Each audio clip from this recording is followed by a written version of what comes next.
Chère Nathalie, ces quelques mots, je les écris avec des sourires de nostalgie, mais aussi de grand bonheur. Des bonheurs qui ont marqué ma vie de père et de travailleur spécialisé qu'on appelle artiste. Tu n'as vu que très peu d'épisodes de mon histoire sous les projecteurs. En fait, tu n'as presque rien vu, sinon des photos, des articles de journaux, des reprises à la télévision dans lesquelles j'ai participé.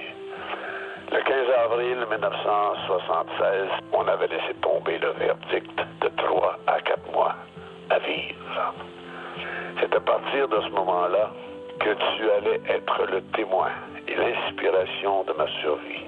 À mes côtés sans cesse, ta petite main dans la mienne. Tu allais vivre et suivre avec la caméra de tes yeux et de ton cœur les aventures de ton père. Je crois que j'arrive terriblement vite au bout de mon âge. Je devrais dire de ma survie, de mon sursis. Le temps est venu de faire le montage. Il faut, Nathalie, que tu choisisses quoi montrer de ton père maintenant. Je t'écrirai à nouveau, ma chère petite Nathalie. Je dois me reposer un peu maintenant.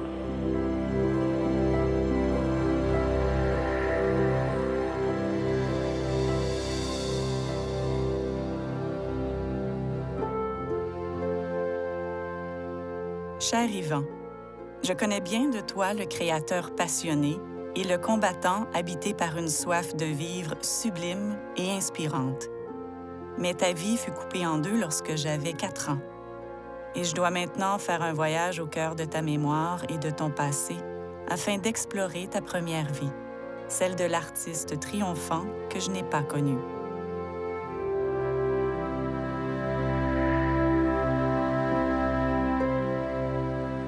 Es-tu prêt?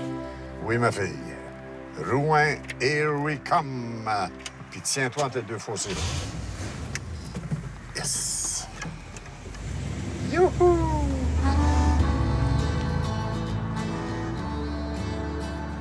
Être dans l'auto comme ça, une Parisienne à 65, ça me réveille des souvenirs parce que j'ai conduit une Parisienne de 65. C'était la première voiture convertible que j'avais. Aller à Rouen, là, moi, là, c'est quelque chose que je pensais pas qu'il était réalisable à cause de mes derniers petits bobos, là. Mais là, j'ai un regain d'énergie et de vie. Et puis, je me sens capable là, de faire plein de choses. Et une des choses que je veux voir, c'est l'endroit où je suis né. C'est ta rue, ça? Ça, c'est la rue de mon enfance. Puis on approche de la maison du 212 de la rue Cardinal-Bégin. Voilà. C'est en plein ici, notre année. On dirait que la maison a rapetissé. Ça semblait que c'était une plus grosse maison. Hey, ça semblait que c'était une grande cour. Là, c'est tout petit. Hein? C'est ça, quand on est petit, c'est tout grand. Puis quand on grandit, ça rapetisse. Si. Incroyable.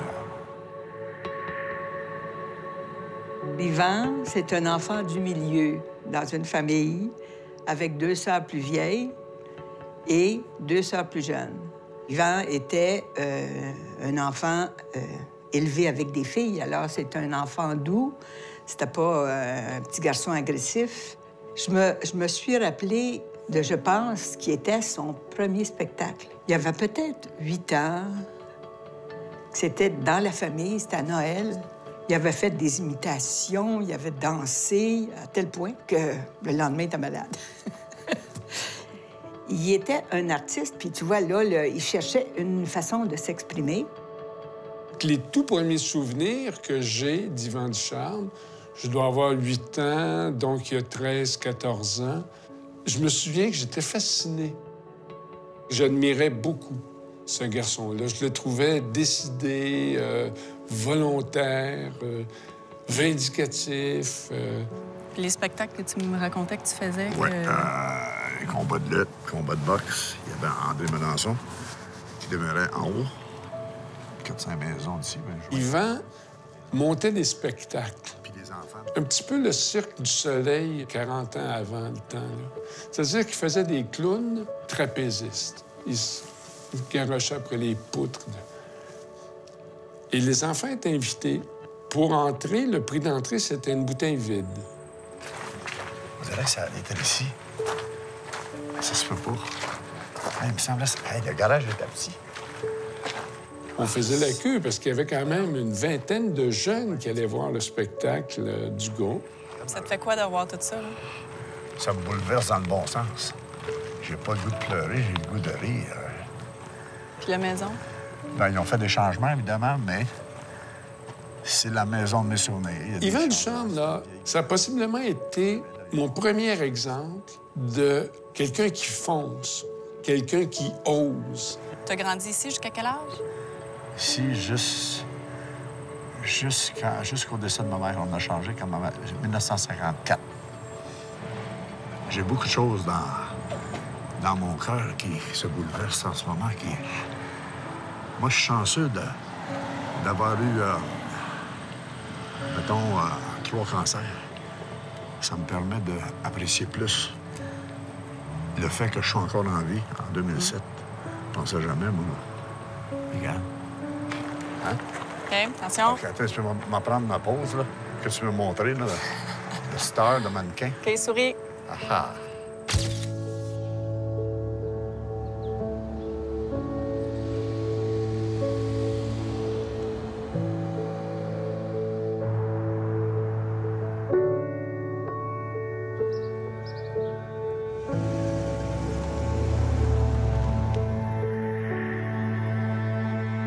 Vous avez commencé votre carrière en Abitibi? À Rouen, oui. J'ai fait la plupart des choses à mes débuts à Rouen. Je suis né à Rouen, j'ai fait mes études à Rouen, j'ai commencé ma carrière à Rouen aussi. J'ai trouvé ça. Ah, bon. Le grand retour d'un insolent. Yvan Ducharme revient dans sa ville pour exposer ses toiles. Hey, c'est mon père qui aurait été fier de voir ça. Je parle pas de ma mère, hein. Ça va tout virer à l'envers. Fait que toute la ville sait que t'es là. La police n'est pas venue me parler encore, fait que je suis correct. Ils ont oublié mes crimes. OK. Mon chum Gaby Tremblay est là. C'est à cause de lui que j'ai fait de la radio. Comment tu vas? Ça va bien, toi? Hey! Vieux de la vieille, tard en Bonjour, ben oui, Nathalie. Ma mère est décédée en 54. Il me restait 3 années pour terminer mon cours classique. J'avais décidé d'aller à l'école des beaux-arts. Et puis, durant l'été, j'ai entendu un de mes vieux chums, Gaby Tremblay, qui parlait à la radio. Puis quand je l'ai rencontré le soir au Moulin Rouge, j'ai dit « Qu'est-ce que tu fais là? Je t'ai entendu. » Il engage des annonceurs, là, va passer une audition. Il a donné la recette, qui aller voir, puis de quelle façon se présenter. Le premier jour où il est ici, il commençait avec presque. Ah, c'est bon. Hein? 55? C'est ça. C'est ça. J'ai passé l'audition, le lendemain, j'ai commencé à travailler. Alors là, ça s'est enchaîné. Rouen, Val-d'Or, Amos-la-Salle. Ensuite, Sudbury, en Ontario. Ensuite de ça, un dernier stage de 6 ans à Timmins, où je me suis marié. Et il y a 5 ans, je partais de Timmins avec de l'argent emprunté de mon père pour m'établir ici à Montréal. Et en 63, Montréal, CGMS. Yvan Ducharme, Here I Am. Il est arrivé un bon matin à CGMS comme morning man parce que CGMS avait des sérieux problèmes de code d'écoute. CGMS était une station très écoutée à Montréal, sauf dans l'émission du matin. On avait des gros compétiteurs dans nos stations qui nous faisaient concurrence, KVL, CKC, surtout Radio-Canada avec l'émission Chémiville. Et à un moment donné, moi, quand je suis arrivé à CGMS, on m'a dit, on a ce bonhomme-là, Yvan Ducharme. Il est arrivé de Timmins, puis on a bien confiance qu'il va se passer quelque chose. Et il s'est passé quelque chose. This is Yvan le Terrible. What you're about to hear, believe it or not, are actual telephone conversations recorded on the spur of the moment. Allô? Est-ce que ton papa est là? Non, il est parti faire les insolences. Il est parti faire les quoi? Il est parti dans les bergers. Il est parti faire des insolences dans les bergers? Oui. Comment tu t'appelles, toi, ma petite fille? Nathalie Ducharme. Quel âge as-tu, ma petite fille? 4 ans. Nathalie? Ouais. Sais-tu qui parle? Non. C'est papa? Ah, toi, mon vieux fou. J'avais besoin de toi, papa. Alors, je suis arrivé à Montréal, printemps 63, émission du matin, Morning Man, avec toutes mes conditions carte blanche que j'ai demandé, exigé. Ma musique, mes disques, aucun technicien, j'étais seul pour diriger mon DC-8.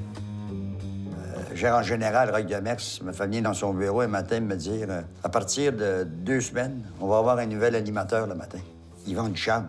J'ai dit, c'est qui ça, Yvan Ducharme? Où ça devient, ça? Ben, il dit, il vient de Timmins.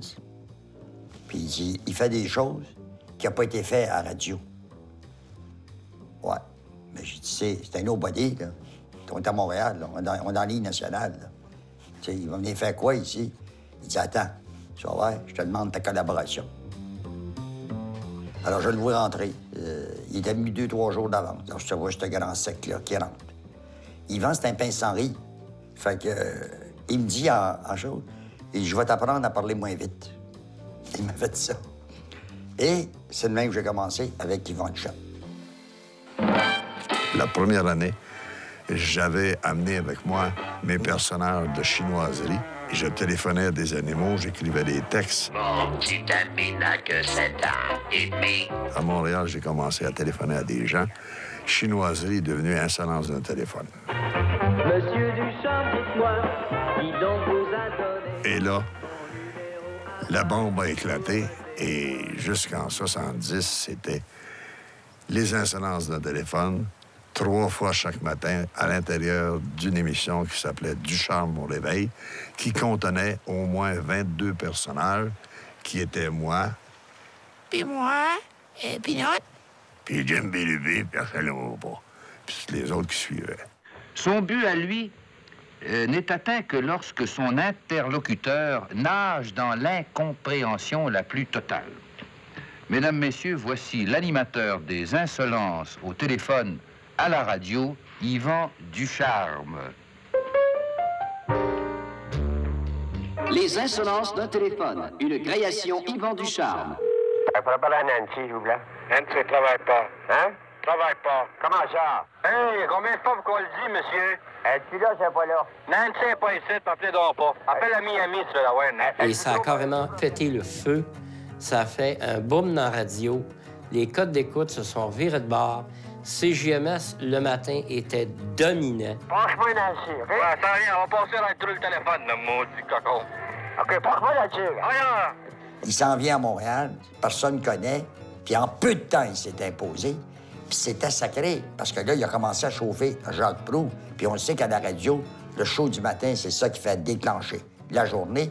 Et c'est là que c'est payant pour les propriétaires de radio, ton morning show. C'était la locomotive Yvan Ducharme de 6 à 9 le matin, Ducharme au réveil, avec les insolences d'un téléphone et beaucoup d'autres choses. CJMS, le matin, on était number 1. C'était devenu comme une espèce de religion, de vouloir écouter les insolences. Tu sais, des fois, quelqu'un me disait, « L'as-tu entendu un matin? » Je disais, « Non, mais là, je vais le rattraper tout à l'heure quand ils vont le repasser. » L'explosion de l'humour à la radio est arrivée avec les insolences d'un téléphone. Est arrivée avec Ducharme au réveil. Votre formule, alors, c'est lorsque vous les avez au téléphone, ces gens-là, c'est un peu de les exaspérer, c'est exact? Oui, justement, sans jamais, par exemple, les provoquer avec des gros mots ou encore... je joue surtout le rôle de l'épais, si on peut employer le mot. Un rôle pour lequel j'ai certaines facilités. D'abord, les codes d'écoute de Ducharme au réveil étaient à ce point que les autres stations de radio, je me rappelle d'une radio concurrente à l'époque, avait engagé un groupe d'humoristes qui venait de naître, les Cyniques. Et ça n'a pas eu aucun succès, cette affaire-là. Les gars pensaient battre Yvan Ducharme, ils se sont trompés royalement. Les paiements en retard, ça commence à faire plusieurs fois. Mais comment les paiements en retard? J'ai été porté 228 piastres. J'étais avec lui vendredi. J'avais un copain qui faisait pas ses paiements à la banque. Puis j'étais fâché de ça. Fait qu'il m'a eu avec ça. Si vous ne les faites pas, vos paiements, là, Ouais? il y a quelqu'un qui va aller collecter si c'est pas moi. Ouais, ben m'a collecté mon poisson à gueule. On va vous dire son nom, bordel de Ouais, ça. qui va collecter de l'argent. Bon, Lui, ben, Je vais vous dire qu'est-ce que c'est qui va aller collecter. Ouais? Oui. Oui, qui? Yvan Ducharme. Oh, mon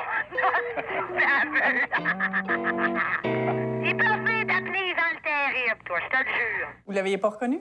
Non, du tout, du tout, du tout. Il était perçu comme un génie, comme un homme intelligent. Il faut avoir des idées pour attraper les gens comme ça, là. Il était vite. Il était vite et réagissait vite. Tu sais, c'est pas comme si t'as un texte, là. C'est pas la même chose. C'est pas le comédien, là. Yvan, il y a combien d'insolences par jour? 3, mais c'est la même par jour qui passe en ondes, mais j'en fais plus que ça, évidemment. Alors, pour arriver à sortir une insolence comme ça demande combien de travail? Je disais, c'est pas pareil tous les jours, mais je dirais en moyenne au moins 3 heures par jour. Tout le mois de juillet, on envoyait les animateurs vedettes, c'est l'Yvan, en vacances. Puis là, on avait les insolences de téléphone, évidemment, qui avaient tout été enregistrées d'avance. Le bonhomme qui travaillait le matin, il s'est endormi sur la console. Alors, on avait une grosse bobine. On avait toute la semaine des insolences d'un téléphone là-dessus. Là. On est un lundi matin. Part le tape, s'endort. Ouais, c'est pour le déblaiement de la neige, là. Vous avez appelé un matin? Oui, ça. Le garage pour nettoyer votre entrée? Pour moi, Chris, j'ai pas grand temps en train de nettoyer, je reste dans le troisième. Ben oui, mais pourquoi vous avez appelé? Ben oui, on a, Chris, de tête folle, on peut appeler. Si je te dis qu'on peut appeler, je reste dans le troisième. Ben, un instant, vous avez appelé, j'ai le numéro. Ben non, chier, c'est pas vrai. Alors, il y a des gens qui me riaient tellement. Il y a eu des accidents d'auto. Puis c'est la police de Montréal qui sont venus au poste. Puis là, ils sont venus nous avertir qu'il se passait quelque chose. Moi, je rentre dans le studio, puis l'annonceur ronronnait comme un ours sans casse. On avait eu du plaisir. C'est une anecdote de la radio. Allô? Allô? Ouais? Bon, ben, allez-vous me faire attendre une demi-heure? Non, non, je l'ai là. Puis neuf, puis quoi? Puis neuf, puis du charme. Oh, maudit stop. Sale de corps. Où Yvan Ducharme va-t-il chercher ses idées? D'abord, il y a les gens qui écrivent en assez grand nombre. Ma modestie m'empêche de donner le nombre de lettres par semaine. Toujours le mot pour rire. Et puis, il y a également les idées qui sont suggérées par des amis, d'autres amis qui veulent que je les prenne de vive voix. Il y a des gens qui appellent. De temps en temps, sont assez chanceux pour me rejoindre. Et puis, je pense ces idées. Et il y a également les idées de fous qui me viennent à l'idée. Ça, évidemment, je vous vole les mots de la bouche. Il y en a beaucoup. Mais est-ce qu'Yvan Ducharme lui-même s'amuse autant qu'au début? Oui, plus. Plus? Et je suis quasiment gêné de gagner une partie de ma vie avec ça. Parce que je serais prêt à payer pour le faire. Je m'amuse à mort. À ce point-là. Yvan Ducharme est apparu et disparu dans ma vie à différents moments. C'est tout d'abord, spontanément, la première voix radiophonique dont je me rappelle. Ici Yvan Ducharme, qui vous invite à faire un... Je trouvais ça intéressant d'avoir un animateur du matin qui pouvait t'informer, mais qui pouvait également t'amuser, te faire rire, parce qu'il faisait des personnages, il faisait des liens humoristiques. C'est pas très loin, d'ailleurs, de la radio qui se fait encore le matin à bien des endroits. Hey, dites donc... On aimerait ça vous parler. Qu'est-ce que vous voulez? On aimerait ça avoir l'heure. À 1 minute près? Non, exactement. Comme je me souviens de lui comme étant une des premières personnes qui m'a fait rire, c'est peut-être une des premières personnes qui m'a donné le goût de faire rire les gens. Il y a aussi des conversations, par exemple, que je ne passe pas en ondes tout de suite, par exemple. J'attends un certain moment. Et puis, je ne m'identifie pas tout de suite non plus pour représentation plus tard. Allô? M. Boulu? Oui.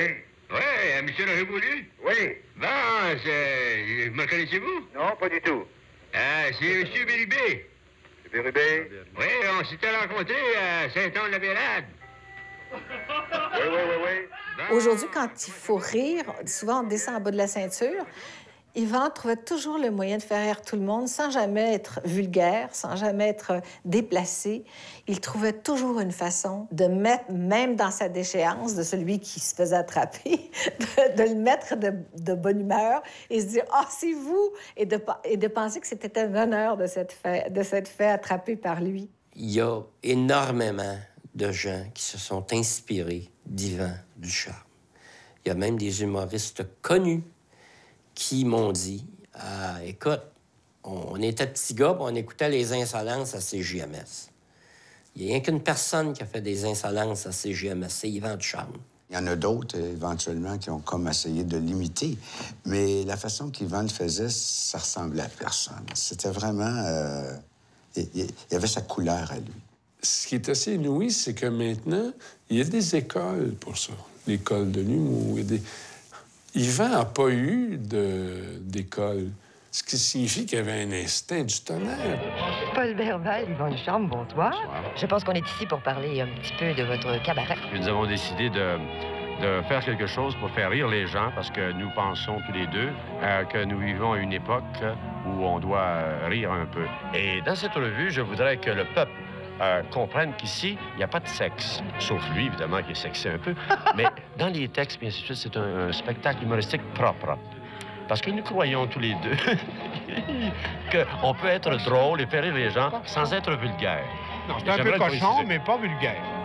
Je vous recommande de rouler à 50 au lieu de 70. Vous allez voir, ça économise l'essence.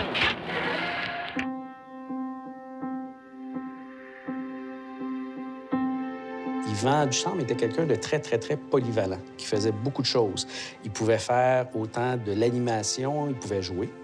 Donc, quand je voyais ça, je voyais aussi que c'était possible de faire ce métier-là en faisant plusieurs choses.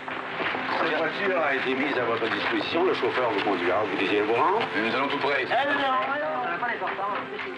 Quel âge avez-vous? Ben, vous avez 21 ans au moins. Ah oui, 22. Quand Denis Héroux m'a demandé de faire plusieurs films, j'ai fait plusieurs films avec Denis, mais 2 en particulier, c'est là que j'ai rencontré cet homme extraordinaire. Et c'était dans Valérie et dans Il y a toujours moyen de moyenner. Ben, tout est bien qui finit bien. Je l'ai toujours dit à Sam, mon beau-frère. Pour le film Il y a toujours moyen de moyenner, c'est peut-être le film qui lui ressemblait le plus. Je l'imagine encore avec des costumes bruns, des grosses cravates larges et puis des blouses à carreaux. Candy, l'amour, c'est pas la nouvelle ligne de Laura Secours. Il avait un sens du timing, forcément. Et il avait ce sens de la réplique dans le comique qui lui donnait vraiment une très belle place. Ici, la secrétaire de M. Geoffroy. Monsieur Geoffroy, il me charge de m'occuper de vous afin de vous donner entière et pleine satisfaction. How is your health? Say hello to your father and mother or me. No, it will be all. Thank you. Eh? Bye, bye. Good night. Good night. La première fois que je l'ai rencontré, je vois une limousine, une vraie, arriver dans le dépotoir à Rouyn-Noranda. Il est 6h30 du matin. Je vois arriver à la limousine, la porte ouvre, puis je vois descendre. Je vois descendre quelqu'un de la limousine habillé en guenille. Là, en sortant, il sort, premièrement, il s'enfarge d'un poignet de porte avec ses guenilles.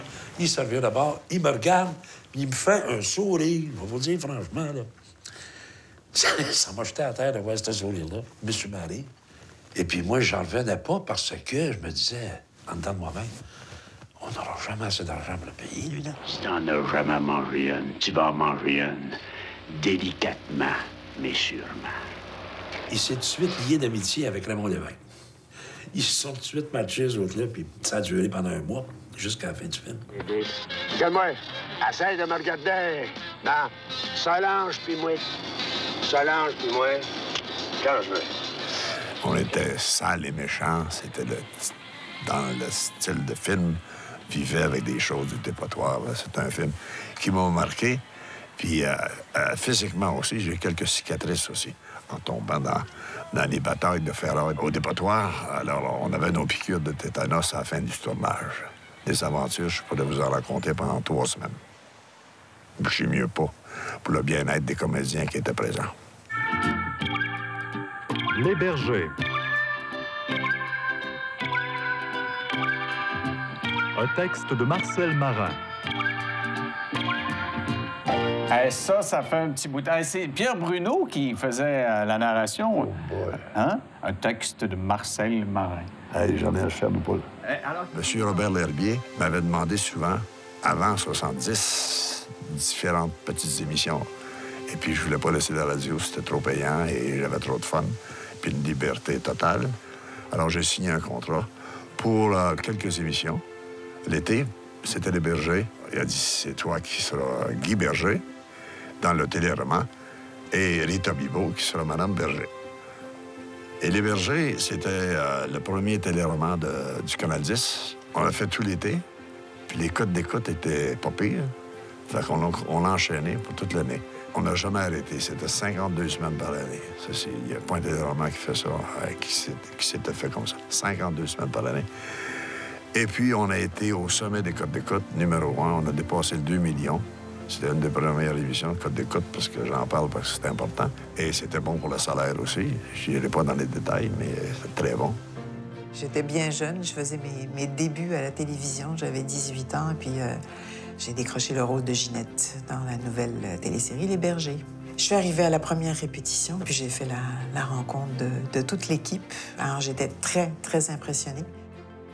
Yvan et moi, on avait un écart d'âge, mais tous les deux, pour nous, c'était un début de quelque chose de nouveau.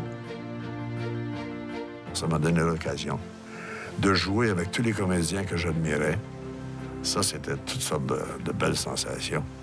Quasiment le bottin de l'Union des artistes y a passé dans le temps. Un grand nom est venu signer le livre d'or hier à l'Hôtel de Ville de Rouyn-Noranda. Yvan Ducharme était de passage dans sa ville natale où il a été honoré par ses pairs. Regarde ça. La grosse patente, l'Hôtel de Ville, le livre d'or, le discours du maire, tout ça. J'ai pensé à mon père. S'il était vivant, je l'ai quasiment vu dans la salle avec les amis qui étaient là. Ton petit visage d'enfant, là, il a vieilli, mais il est encore là. Ah oui, c'est encore là. Ça, dans sa mère. Hein? Ça, c'est des vieux souvenirs, ceux-là. C'est sûr, sur le cœur. Puis là, je m'imaginais au Moulin Rouge ou au Maroon Lounge quand j'avais 14-15 ans, en train de prendre la petite bière, puis ces mêmes gars-là étaient dans la salle à l'Hôtel de Ville, qui me regardait, m'écoutait faire mon petit discours. On s'est rappelé des bons souvenirs. Et puis, mon chum, Gaby Tremblay, s'est chargé de me rappeler des souvenirs assez difficiles qui ont failli faire mourir mon père. En tout cas, on a eu bien du fun. Yes! Je suis très heureux, très ému. J'essaie de faire des petites niaiseries pour cacher mes émotions. Puis ceux qui m'entendent penser, ben, écoutez comme il faut. Vous allez tout savoir ce que je vais vous dire. OK? Merci beaucoup. Moi, Yvan Ducharme, signé le livre d'or. C'est le petit gars en moi de 12 ans là, qui était là, qui signait. Il a eu du fun. J'ai fait mon petit bonhomme. Yvan Ducharme dans le livre d'or. J'ai de la misère à visualiser ça. C'est tout? C'est tout. Merci beaucoup. Merci beaucoup. C'est à mon tour. Mais je m'en rappelle comme étant quelqu'un qu'on voyait partout. Je me souviens des pubs de Texaco, entre autres. Wow, les moteurs, Albert, il est parfait. C'est ça. Oh, les moteurs, Albert, il est parfait. À l'époque, il était partout. C'était vraiment quelqu'un qui était peut-être dans le top 3 des personnalités artistiques masculines du début des années 70. Sam Bragois. Une 50, une 50, une vraie bonne bière, merci beaucoup. Puis je le remarquais, c'est niaiseux, à cause du nom de famille, forcément. Tout le monde me demandait si Yvan Ducharme était parent avec moi. J'ai été obligé de répondre non, mais j'aurais aimé ça répondre oui, j'aurais trouvé ça le fun, mais bon. Hey, je voulais vous présenter justement un de mes autres invités, Yvan Ducharme, qui est avec nous aujourd'hui. C'est pas nécessaire. Son passage à la télévision, moi, ça m'a pas surpris. La preuve, c'est qu'il a mérité le trophée de Monsieur Télévision. Alors, quand le public votait pour un trophée comme celui-là, c'est parce qu'il trouvait le bon, le gars, là. Parce que ça avait rien à voir avec son côté humoriste, là. Tu sais, Les Bergers, là, c'était une histoire qui était quand même... C'était sérieux. 72 a été l'année la plus marquante parce que on était encore dans le prime, qu'on dit, dans le jus. Alors, les galas, Monsieur Télévision, tout ça, on a goûté à ça. Tous les personnages des bergers principaux ont eu leur petit trophée, chacun leur tour. Si je suis devant des projecteurs, je sens le besoin de jouer. Je suis excité par tout ça. Puis aujourd'hui, j'ai encore cette passion qui m'anime. Comme j'ai déjà dit, le métier lui-même, c'est le plus beau sur la Terre.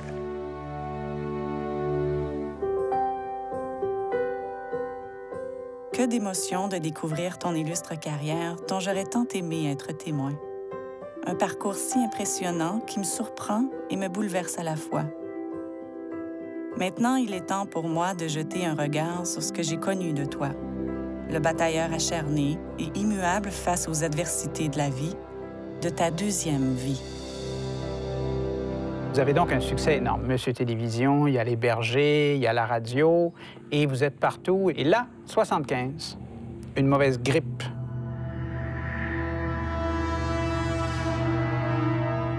À l'automne 75, une mauvaise grippe. Puis ça s'étire, ça s'étire. Et je vais voir mon médecin, en même temps compagnon de poker.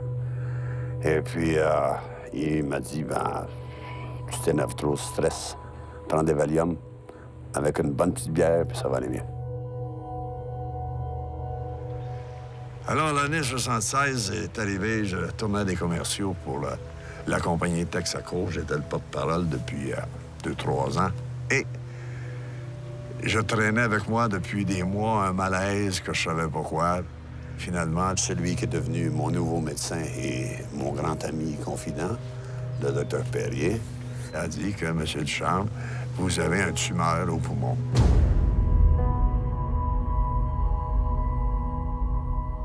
J'ai dit un cancer. Il a dit, ben oui, ça se disait pas cancer. Il avait peur du mot. Il m'arrive comme ça, puis il me dit, écoutez, là, j'en peux plus. Il dit, je tousse, puis je crache du sang. Ça fait que je me souviens pas ce que je lui ai dit à l'époque, mais je lui ai dit que c'était fatal. Puis moi, j'ai dit, hurry! Il comprenait pas mon attitude. Donc, j'ai expliqué. Parce que ça fait 6 mois qu'on me dit que je suis malade dans la tête. C'est à ce moment, j'étais content. J'ai pleuré après. J'étais content sur le moment parce que là, j'ai dit, bon, comme un boxeur, je connais mon adversaire, je sais avec quoi je vais me battre. Avant, je ne savais pas.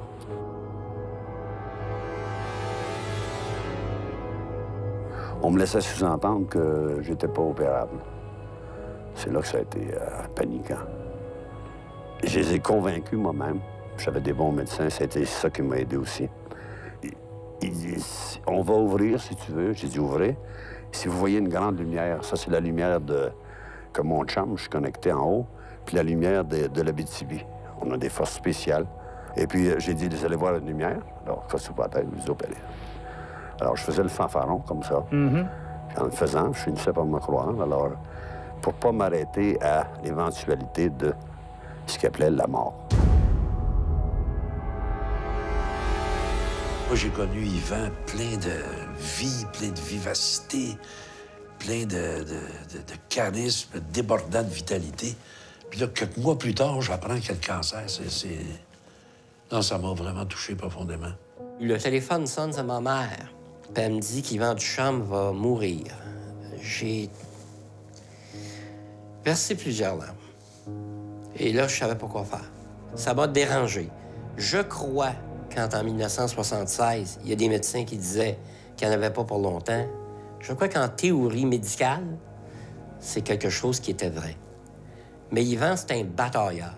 Il n'acceptait pas la maladie. Ça, tu sais, il comprenait qu'il était malade. Il n'était pas révolté contre ça, mais il voulait se battre. Il voulait vivre. Et c'est exactement ce qui est arrivé. J'ai eu le cancer du poumon, on m'a enlevé un poumon, on m'a dit que j'avais 6 mois à vivre. Mais on m'a opéré, on ne comprend pas aujourd'hui encore. Je suis dans les annales de l'hôpital du Sacré-Cœur, un cas atypique qu'il n'y avait jamais vu. J'ai recommencé à faire les bergers 3 mois après mon opération, mais je suis tombé à l'automne, au mois de novembre. Rechute, pleurésie, pneumonie, encore là, j'étais à l'article encore, disons-le, de la mort. Lorsqu'on a décidé, on choisit d'en remplacer Yvan, les codes d'écoute ont chuté d'une façon telle qu'on a dû revoir le concept de l'émission. Et tout à coup, l'émission Les Bergers n'existait plus. Ça s'est appelé le clan Beaulieu. On a refait un peu même, je dirais, complètement l'image de l'émission pour essayer de remonter des codes d'écoute qui, de toute façon, ne sont jamais revenus à la surface de ce que c'était au début lorsqu'Yvan personnifiait le personnage de M. Berger. Avec le temps, c'est quelque chose sur lequel j'ai été porté à penser à l'occasion. Comment une carrière peut, dans une certaine mesure, s'arrêter. En fait, il a quand même travaillé un peu, mais pas tant que ça par la suite. Il était au top, là. Comment on peut passer du top à ne plus exister dans l'œil du public, dans une certaine mesure, pour bien des gens. En tout cas, moi, ça m'a amené une réflexion par rapport à ce métier-là, par rapport au côté éphémère de ce métier-là, par rapport au côté éphémère, dans une certaine mesure, de la gloire, du succès. Dans ma tête, il y a un mur qui s'est fait à mon cancer du poumon. Ma vie a été coupée en deux. Puis ma tête, c'était 38. J'avais 38 ans à l'époque. Et j'ai toujours 38 ans dans ma tête. Mais mon volume de corps, il vieillit. Il y a de la misère à me suivre. Je pense que je sais exactement l'endroit où est la pierre tombale. Je pense que je la vois d'ici. Hey, c'est-tu possible que je la vois? Tu sais, je pense que je vois la pierre là-bas. Noire, les deux petites à côté, c'est mes deux petits neveux, je crois. À la mémoire de Élodie Lebrun, épouse de Napoléon-Paul Ducharme. Prendre une photo.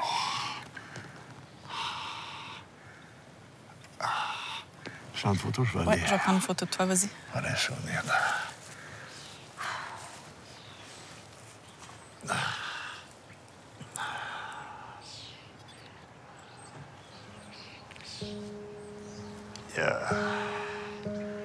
Il y a une place pour un gars que tu connais bien. Si t'es prêt à faire le voyage, là. En tout cas...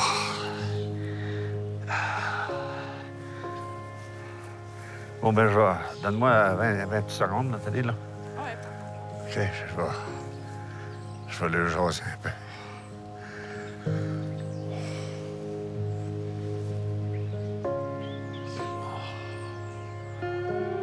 Ils m'ont entendu penser. Ah! Oh ouais. Ça fait mal, puis ça fait du bien maintenant. 100 jours après mon opération, Raymond Lévesque et puis un autre ami, Albert Morel, m'ont organisé un cadeau. Ils ont dit, on va aller à Québec. On va aller faire un voyage, ça changer les idées. Et en arrivant à Québec, ils se sont rendus à l'île d'Orléans, puis là, Félix Leclerc m'attendait. Mon idole d'enfance, de toute mon adolescence, ma jeunesse, c'est le livre. Puis j'y avais parlé une fois au téléphone. Et c'était tout préparé.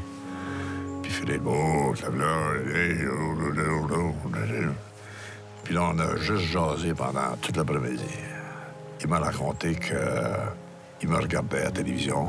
Et là, on a commencé à s'écrire. Et puis, j'ai eu la chance, le privilège de lire des lettres de Félix qui commençaient par « Bonjour, mon vieil ami ». Et c'est lui qui m'avait écrit « Le démon de l'écriture t'habite. Il faut que tu écrives. Beaucoup de gens vont penser que tu es fou, mais c'est une douce folie. Et s'il n'y avait pas de fou dans la vie, il n'y aurait pas de créateur. Ça prend des fous pour créer. » Julienne? Oui, Pinette? As-tu fini d'acheter tes cadeaux de Noël? Ah oui, Pinette. Et toi? Oh non, hey. J'ai rien d'acheté. J'ai quasiment pas de sous. Un cadeau de Noël pour quelqu'un qu'on aime. Ça ne coûte pas cher, tu sais. Hein? Comment, là? C'est quoi, ces cadeaux-là, là? La présence, le don de soi, l'amour, mon cher Pinette. Ouais. J'ai écrit « Vivre face au cancer », qui s'est vendu au-delà de 20 000 copies. Moi, je suis un survivant et je me dois de partager mon expérience parce que je sais que ça va aider. Alors, si je le fais pas, je fais pas ma job puis je mérite pas de survivre à un cancer. Alors, c'est ça qui me guidait à écrire, de pas avoir peur d'écrire, puis de pas avoir peur de mon style d'écriture. Ça, c'était pas important. Mais je pense que le message est passé aujourd'hui et c'est une de mes grandes satisfactions de savoir que j'ai aidé du monde.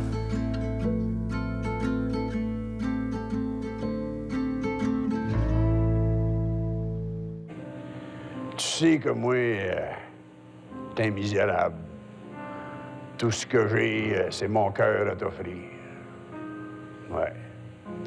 C'est tout ce que j'ai, puis ça me fait bien de la peine quand je pense à tous ceux qui ont les mains pleines puis qui savent plus comment les ouvrir. On reprend toutes ses forces physiques et puis On s'imagine inconsciemment que le travail, où on l'avait laissé avant la chute, si l'on veut, tout va reprendre comme avant, mais c'est pas le cas. Tout est fini parfois, tout est éteint.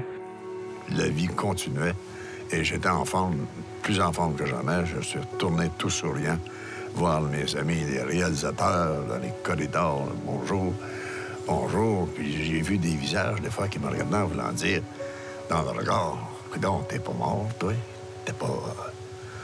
Parce que les journaux fait tellement un battage avec des titres comme « 6 mois à vivre »,« Cancer », ça restait dans l'esprit des gens. Et pour bien des réalisateurs qui n'étaient pas de mes amis, j'en ai surpris quelques-uns, je me souviens des noms, qui pensaient réellement que j'étais décédé. Alors, ils n'étaient pas prêts à m'engager, hein? Puis j'ai entendu la rumeur, qui n'était pas seulement une rumeur, qui avait peur de me donner du travail, parce que, en cas que je tombe en chemin. Alors, c'était une marque cancer écrit dans mon front à leurs yeux. Alors, ça m'a pas aidé.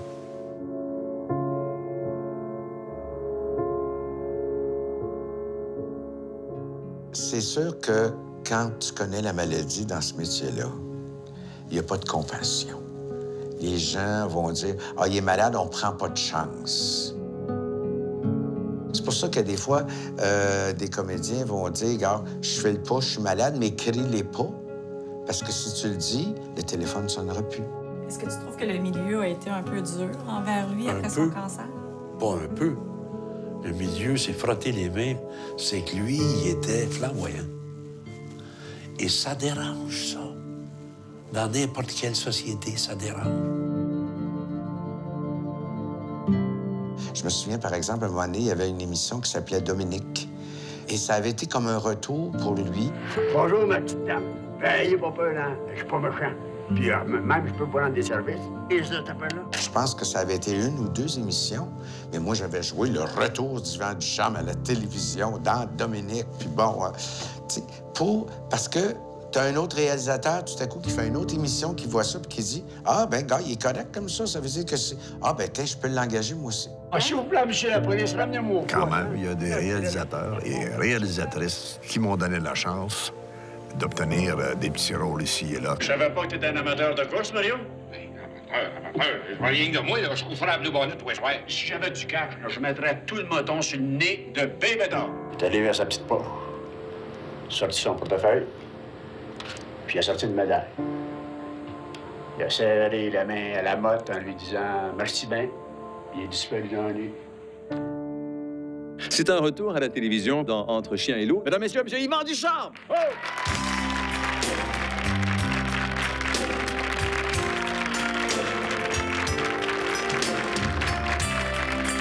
Et tu vas faire quoi dans Chien et loup? Regarde-moi comme fou, là. Fais inquiéteux. Voilà. Ah, c'est les comédiens, les animateurs de radio et de télévision. Quelle sorte de rôle qu'on peut faire? Midas, le quêteux, c'est un rôle de composition. Un quêteux propre, là, puis bien habillé, là, ça n'a pas de chance de ramasser une scène noire rongée par le verre de gris. Je suis propriétaire. Ben oui, Alphonse, Monsieur Laprise, c'est un ami. Moi, je suis veuve. Puis moi, je suis célibataire. C'est pour ça que la danse, ça m'intéresse. C'est pas vrai, c'est pas vrai. J'avais 2 fils, moi, que j'ai jamais revus. Mes fils dans mes bras. Il s'en va à Montréal? On va l'enterrer au village. La famille n'a pas d'argent pour payer le transport. Ouais, mais c'est au ministère de la colonisation à payer, hein? Écoute-moi bien, là. Vous êtes tous arrivés par vous autres-mêmes. Vous allez repartir par vous autres-mêmes. On va tourner une scène de la télésérie Asbestos, réalisée par André Melançon. Puis quand je me prépare comme là à aller travailler, tabarnak, c'est effrayant tout ce que j'ai manqué. Je me sens revenir comme un enfant. Il y avait un rôle très beau, juste une séquence chez un notaire d'un agriculteur, un cultivateur, qui est obligé de vendre sa terre. J'ai appelé Yvan pour lui dire, écoute, c'est un petit rôle, mais je te vois bien là-dedans. Il n'a pas hésité une seconde et il a accepté. C'est ça que j'appelle mes morceaux de bonheur. Là, je suis en plein dedans, là. On était dans une situation magnifique parce que on se rencontrait pour un moment intime de création sur un plateau de tournage. Vous pouvez être fier de vous, Madame Vaillancourt. Vous avez fait une bonne affaire. Quand on veut son prix, on s'arrange pour pas être pris à la gorge.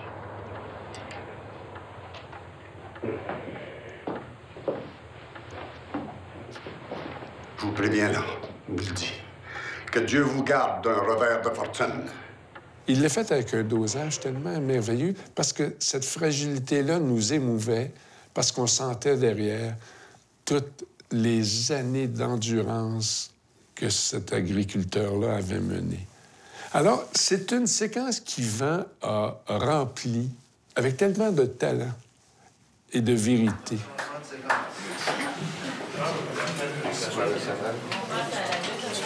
J'ai eu un bain d'affection et d'amour. C'était merveilleux. L'équipe, André Melançon, tout le monde, de A à Z. Mais pour moi, ils ont eu un meeting hier, puis ils ont dit, ben, c'est la dernière scène de Ducharme, alors on va en prendre soin. Hein?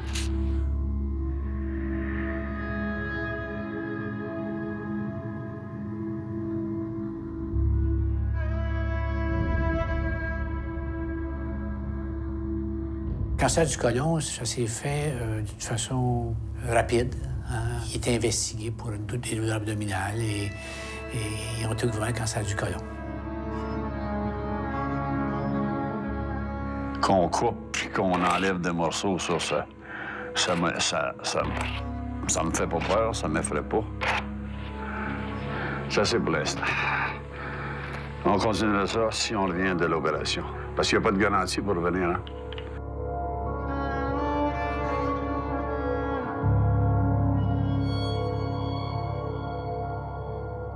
Je me souviens de la lumière avant que je m'endorme. L'anesthésiste me dit « Rêvez votre plus beau rêve, M. Ducharme. » Puis il y avait un gros... Le spot pour l'opération, c'était comme un soleil. Et puis, c'était comme si j'étais en train de tourner un autre film. Et puis, je me suis endormi. Et surprise, je me suis réveillé. J'étais encore en vie.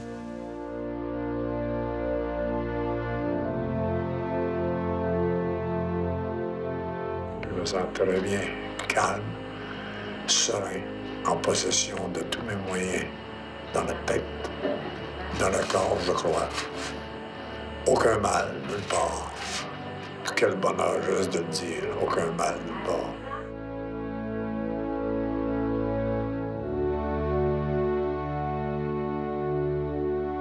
Un bonhomme de 65 ans, en train de manger du soleil avec mes yeux.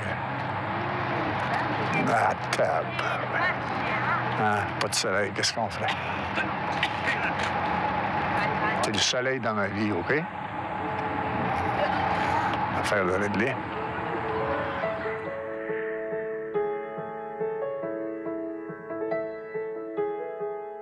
Bonjour! Comment ça va? Allô? Ça va bien, Nathalie? Ben oui. Écoute, qu'est-ce qui se passe? On est ici aujourd'hui pour t'annoncer qu'on a décidé d'aider ton père. Pas vrai? Oui. Ce qui était fascinant, c'est qu'à donner au suivant, on réalisait le souhait de plein de gens. Et j'ai réalisé que, dans le fond, tu avais des besoins, toi, peut-être face à ton père. Puis on s'est dit que ce serait une belle façon, finalement, de faire un retour d'ascenseur pour quelqu'un qui travaille avec nous. Ce qu'on a décidé, en fait, c'est d'organiser un vernissage. Alors, à la Galerie Saint-Dizier, dans le Vieux-Montréal, on va exposer toutes nos toiles. Mes toiles, c'était juste pour mes filles. C'est vrai? C'était juste pour vos filles, sauf que, il me semble, ça donnerait un petit coup de main si on arrivait à en vendre une coupe, non? Ça vous aiderait pas un peu? De sorte, on espère qu'on va vous donner de l'énergie pour les prochaines années. Bien sûrement, parce que je ne m'attendais jamais. Je sais que toi, tu voulais faire connaître ce talent-là que ton père avait. Je pense que de voir ces toiles exposées dans une vraie galerie, Là, d'un coup, il a constaté que, hey, oui, c'est beau ce que je fais parce que ça prend toute une autre dimension quand c'est plus dans ton atelier, dans ta maison, là. Puis, en fait, de nous suivants, ça a vraiment permis de faire connaître ses toiles. Moi, chez nous, j'ai des posters de Rock et Belles Oreilles, des photos de famille et des toiles d'Yvan Ducharme. C'est ça que j'ai sur mes murs. J'ai rien d'autre. J'ai vraiment l'impression qu'il communiquait beaucoup par sa peinture, qu'on pouvait beaucoup comprendre comment il se sentait, comment il s'était senti. On pouvait comprendre sa vie, ce par quoi il était passé. Quand je peins, je deviens une autre personne. Je suis bien. Humblement parlant, ça fait partie du monde des jouissances, pour moi, en tout cas, ce que je fais actuellement. Des fois, c'est du délire, mais là, je me retiens parce que je sais que je suis filmé. Alors, ce que je fais là peut passer des heures de bonheur. Tu deviens exalté. C'est un pouvoir merveilleux de pouvoir créer. Je mélange mes couleurs dans mes peaux. T'es frais, on n'est pas supposé de faire ça. Ça me coûte cher, la peinture.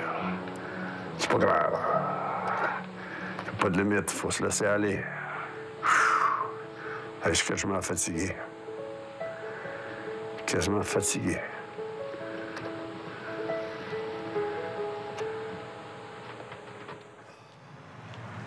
Ah. C'est là la galerie. Ah ouais. J'ai une exposition solo. C'est dans ma ville natale, à Rouen. Ah. 26 toiles. Ah ouais? C'est ça. Ah, regarde ça. Hein? Ouais, ça dit que ça donne un coup, ça. Ben. Quand j'ai vu ça tout ensemble, là, l'effet est difficile à décrire. Je peins pas pour le fun, moi. Je peins parce que j'en ai besoin. Puis alors, quand je les vois, ben là, je peux raconter l'histoire de la toile, qu'est-ce qu'elle représente, puis je peux pointer du doigt. C'est quoi, ça? Ça, c'est de la colère, ça. Ça, c'est de la joie. C'est ça, mes toiles. J'écris, je peins des cris, j'écris des riens avec mon cœur et mes mains. Je peins pour sourire, rêver, espérer, pour vivre, pour survivre, en inventant du temps avec des couleurs de ciel, avec des couleurs de sang. Je peins du temps. Je peins sur le vent.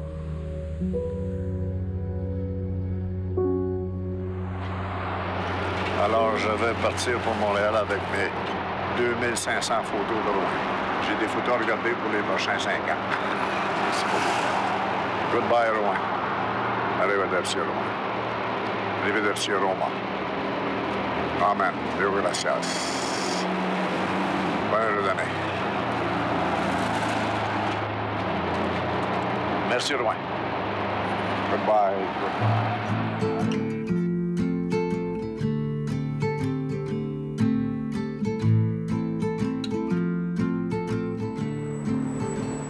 Hey, c'est drôle, je m'en souviens. Wow! Là, on est dans le bois. Ça, c'est la campagne. Hey, entends-tu le silence? Wow! Moi, retourner à Rouen après tant d'années, ça l'a réveillé, mis de la vigueur, je pourrais dire, à mes souvenirs, parce que les souvenirs, évidemment, sont toujours là. De belles explosions, de beaux souvenirs.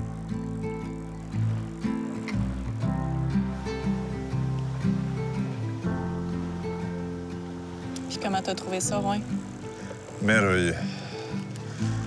C'est comme si j'étais dans un autre espace de temps. Pas dans le passé. Puis dans mes souvenirs, c'était... J'ai pas de nom pour cet espace de temps-là. Puis t'es là en plus. Puis des fois, t'as 4 ans. Dans ma tête, des fois, t'as 8 ans. Dans ma tête puis dans mes souvenirs, c'est tout un beau mélange. Alors, je me questionne pas trop, je savoure, Nathalie. des moments privilégiés qu'on a là. Ça s'invente pas, ça, note.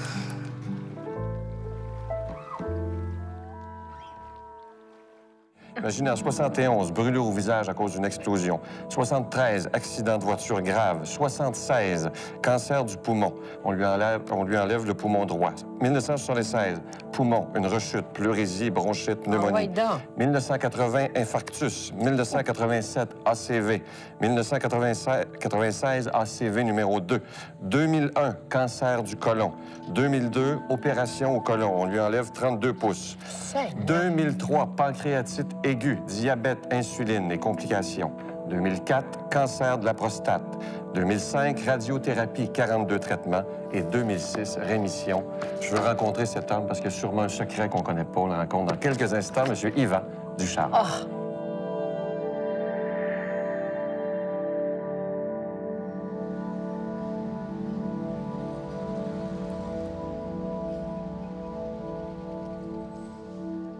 Ça fait 1 an, quasiment jour pour jour, que je suis en association avec mon fil, mon oxygène, 24 sur 24. Et puis, je considère qu'on s'est bien apprivoisés l'un et l'autre. On est inséparables, c'est le cas de le dire. On se voit tantôt? C'est ça. On va aller faire un petit tour. OK. On va aller jouer Superman. Venir ici, ça m'aide beaucoup, ça m'encourage. Ça m'encourage en me disant que la vie, ça vaut la peine que je l'étire.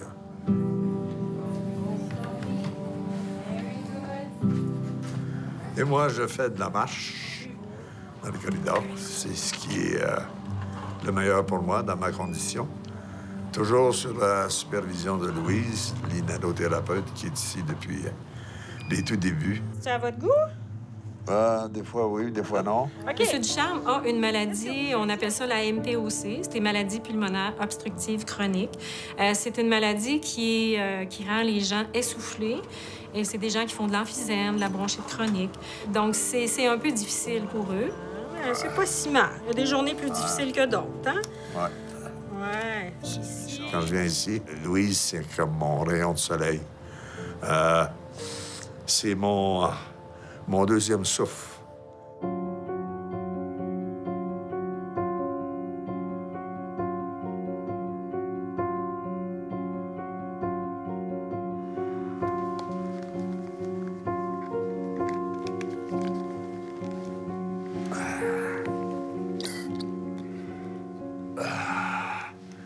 Bon, une chose de faite.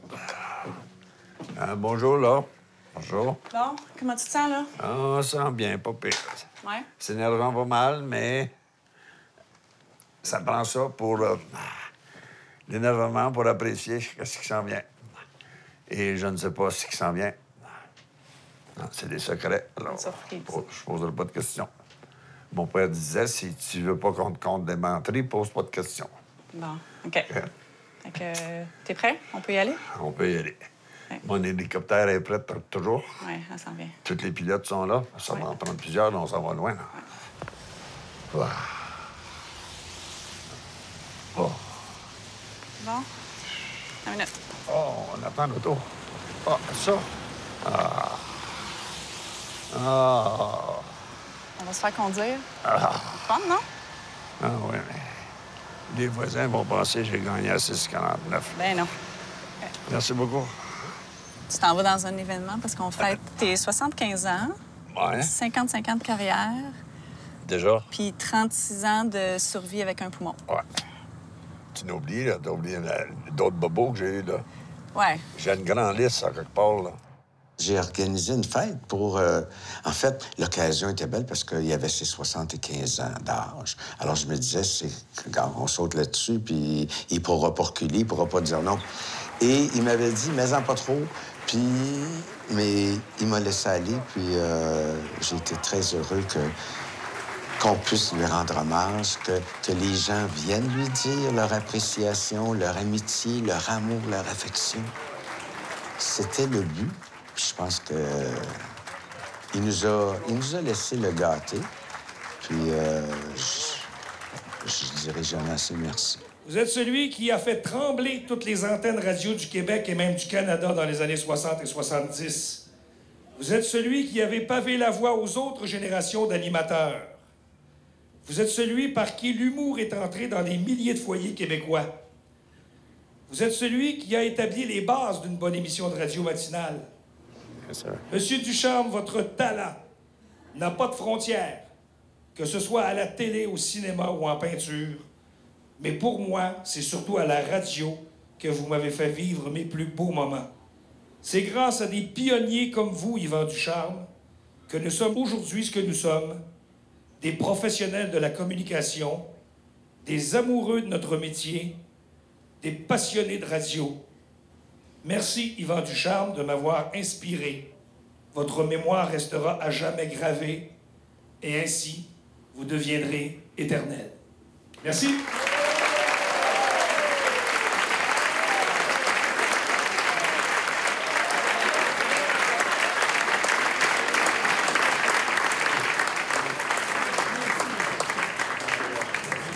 Je vais vous dire que je suis un homme chanceux, comblé. Je vis sur du temps emprunté. Et puis, si je peux servir d'exemple, ben c'est ça que j'appellerais le bonheur. Et puis, vous me donnez, tout le monde, tous ceux qui se sont déplacés pour moi, de l'oxygène. Merci beaucoup.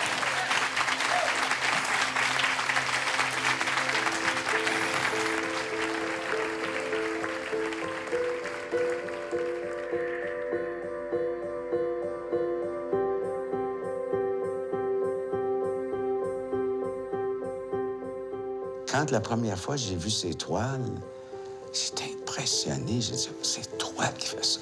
Puis un jour, ça va enjoliver une maison, un appartement, une chambre, un salon. C'est un maudit bel héritage. J'espère que vous en avez plusieurs chez vous. Moi, j'en ai une, en tout cas, dans vos salons. La contribution d'Yvan Ducharme à la culture au Québec, au patrimoine culturel du Québec, elle est énorme. Il a semé des bonnes choses. Et aujourd'hui, si on a ce qu'on a au Québec en humour et en culture, je pense qu'Yvan Ducharme, on n'a pas peur de dire qu'il a contribué à ça pour une énorme partie. Il est certainement un des premiers humoristes radiophoniques modernes. Même les gens qui ne le connaissent pas et qui font ce genre d'humour ont été forcément influencés par Yvan à cause des insolences.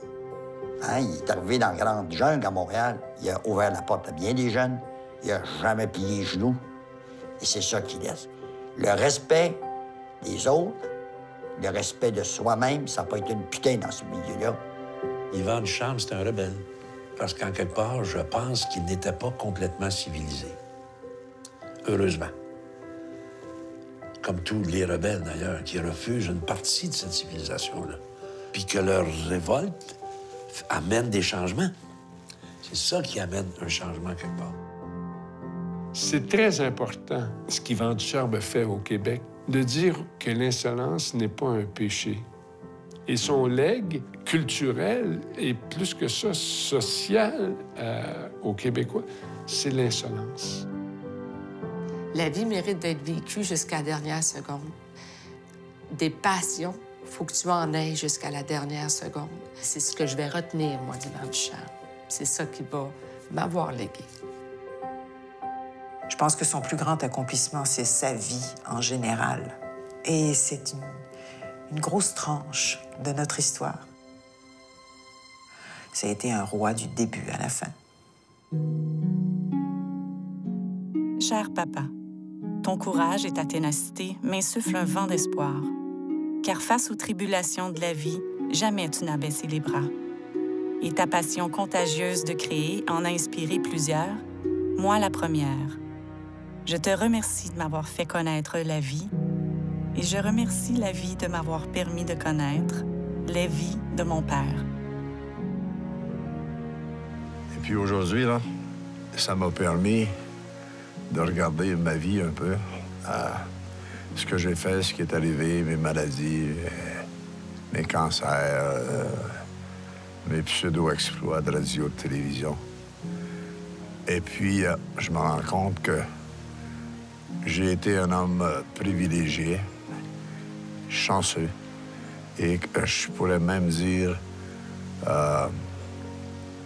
heureuse maladie, comme un cadeau que j'ai eu pour me permettre de déguster, de savourer la vie et de voir que j'ai été, non pas un pauvre gars qui était malade, qui a eu des cancers, mais un gars chanceux d'avoir eu 4 enfants, une fille qui s'appelle Nathalie, qui me suit, me supporte et m'appuie et qui m'inspire depuis toujours. 4 sœurs que je sais qu'elles m'aiment. Et si je sais tout ça, c'est parce que j'ai frôlé la mort à plusieurs reprises. Si j'avais pas eu la chance d'être malade gravement, j'aurais pas eu ce bonheur de savoir que j'étais autant aimé.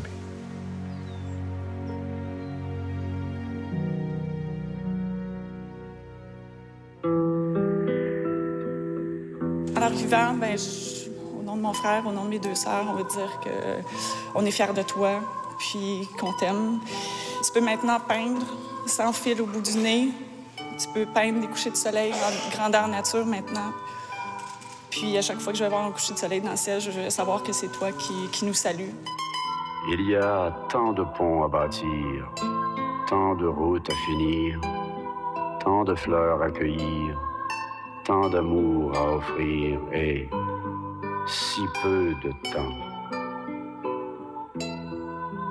Il y a tant de livres à lire, tant de choses à dire, tant de rêves, tant de soupirs, tant d'amour à offrir et si peu de temps. Il y a tant d'oiseaux pour si peu de nids, il y a tant d'étoiles pour si peu de nuits, il y a tant de soleil pour si peu de jours, il y a tant de cœurs et si peu d'amour et si peu de temps. Trop de temps pour souffrir, trop de temps pour maudire, trop de temps pour vieillir et si peu de temps. Si peu de temps pour tant de choses à dire, pour tant de fleurs à cueillir, pour tant de routes à finir, pour tant d'amour à offrir, oui, si peu de temps.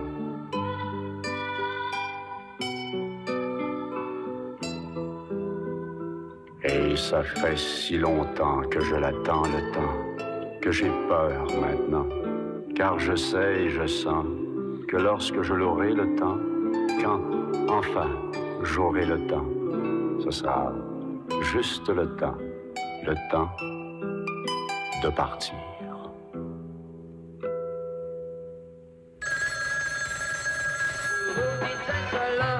Mais nous n'en croyons rien, c'est plutôt un talent que vous possédez bien. Vos propos sont plaisants, habiles, spontanés et des plus amusants. Vous n'êtes pas barrés, vous n'êtes pas barrés. Les insolences d'un téléphone, une création Yvan Ducharme.